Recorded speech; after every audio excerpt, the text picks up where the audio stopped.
So, welcome to this new installment of Ghost Founder Shorts. Today, we're going to talk about a topic that is super interesting, in my opinion: networking, culture, and the importance of context for relationship building. Okay, in terms of culture, what does culture mean? So culture can mean something on a individual level, something on a national level, something on a ethnicity level even, right? Culture is kind of this operating system that we have in our head or in our Mm. heart, something as simple as, let's say, bargaining, Yeah. right? If I were to bargain, let's say in Germany, I would often get frowned upon, right? Like it's an act that is not considered to be classy or correct, let's say, right? But if I Yeah. were to do the same thing in India, if I were to go and buy something um, without bargaining hard, I might lose my job, right? So that's just one example of how culture on the same topic can differ so greatly, right? So before you go ahead and start networking, think about who are these people that I'm trying to connect with, and what might their cultural uh, lens look like. If you know that, you will fine tune your networking delivery or connection attempt towards their culture. I might be in danger of stereotyping very heavily here, right? But I actually think from my experience that it is very true. So, for example, if I were to reach out to a Western uh, person or Western corporation, but let's say Western person, okay, a Northern European person, and I wanted to either sell them something or I wanted to work with that person, right? I would first touch on their mission. What are they trying to do? So if say I was trying to sell that product, I would talk to them and say, hey, I see on your website that this is what you're trying to do. This is your mission. This is where you want to be in 3 years. I think I can help you to get there either by working with you or by you buying my product. Okay. Yeah. If I also talk to a Southeast Asian person, right, and I wanted to work with them or I wanted to sell them a product, I would touch on that mission, but only very briefly. Then I would go very quickly into the monetary aspects, the tangible aspects, right? Hey, you know, I see that you're a business that deals in this. I think my product's going to be able to help you cut costs, or it's going to help you to increase your margin. Yeah. So I don't know why it's like that. I don't know why certain cultures gravitate more towards the mission, other cultures gravitate more towards the balance sheet, right? The nuts and bolts, the cents and dollars.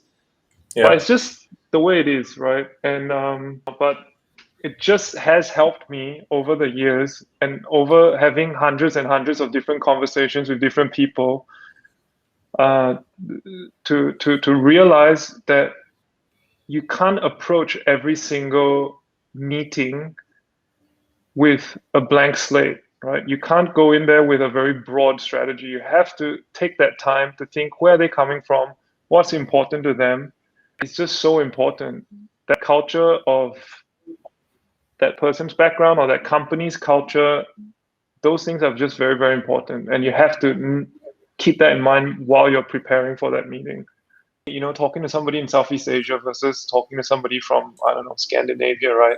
That's culture from like a geographic ethnicity sort of angle, right? But there's also that individual culture that you could be in a very homogeneous society and realize that there are two different companies where the culture in that company is totally different. You could listen to a guy say, hey, every dollar counts, right? So I'm not going to be taking a fresh sheet of paper to scribble something. I'm going to use that recycling paper that's meant for recycling. I'm going to use the backside of that to do my math sums, right?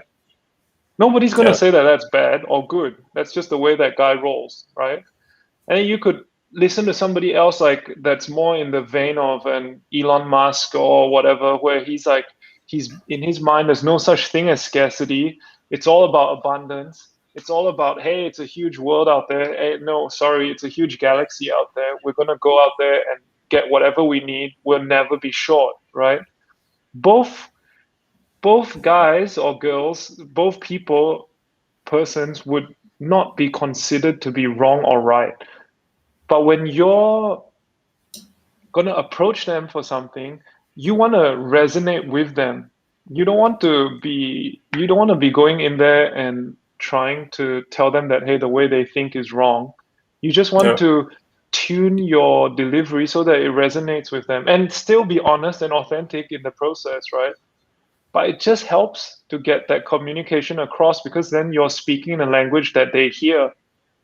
You don't want to be, saying stuff, your mouth is moving, but they're just not listening because, within the first 10 seconds, that guy realizes that, oh, this dude doesn't care about the environment. He's just wasting resources. Nah, I don't like to mix with such people. I don't want to deal with such people, When I got to Germany, I had a small duffel bag, and I had 3 months on my visa to find a job. And I was in a small city called Leipzig, and I was told by basically everyone that the chances of finding a job there without being able to speak German is like close to zero, right?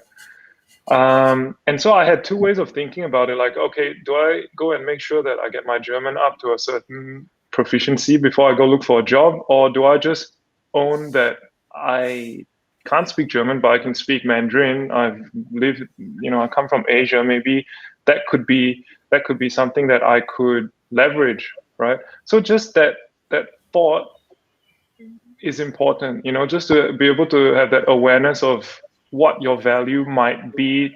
You only need to find one connection where I'm not going to be working for 10 people. I'm just going to be working for one company. So I just need to find that one company, right?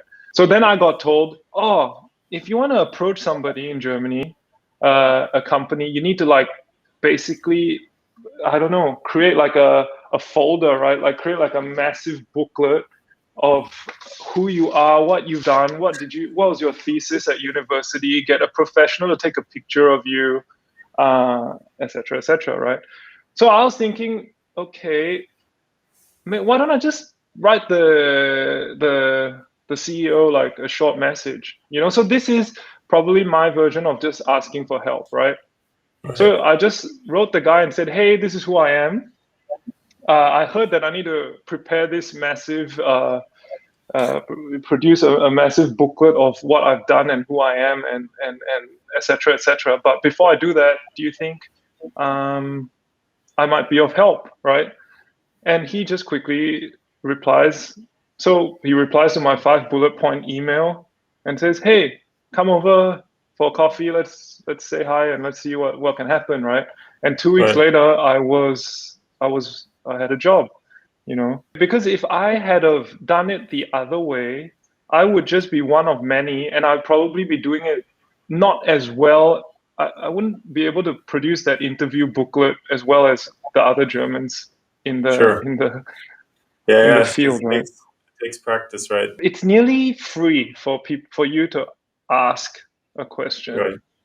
Yeah. It costs you 10 seconds of time, or 10 minutes if you're going to write an email, but it costs you a lot in terms of your ego, right? Because I think what stops most people is they feel like their ego is going to be impacted if, 1, they get rejected, or 2, if they get judged. Right. So if I were to offer a word of, I wouldn't say it's advice, it's more like a hack. I would say, think of it in terms of, you're not asking them for a favor, you're asking them for directions, right? Mm-hmm. So if you were to write somebody an email and say, hey, I'm super passionate about XYZ, and I would love to talk to somebody at ABC company because I'm so passionate about XYZ. Could you help me? Most people would be happy to help you, right? it's not a zero-sum game. So that person that decides to help you, it makes them feel good and useful as well, right? Because they were just a catalyst for a connection, and everyone loves to do that. So you're actually doing everybody, every stakeholder in this soup bowl a huge favor by you asking for directions. And in that way, I think you hack your mind so that you don't feel bad, because you're not asking for a favor per se. You're not asking for a job per se. You're asking for directions on who might help you to be well connected, which is good for everyone involved, you know. Thank you so much, Jason, for taking the time.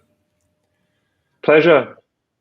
And yeah, Hope it you guys helps. can reach out to Jason on Twitter at Nutter Project, and you can read his blog at daybreakstrategies.co.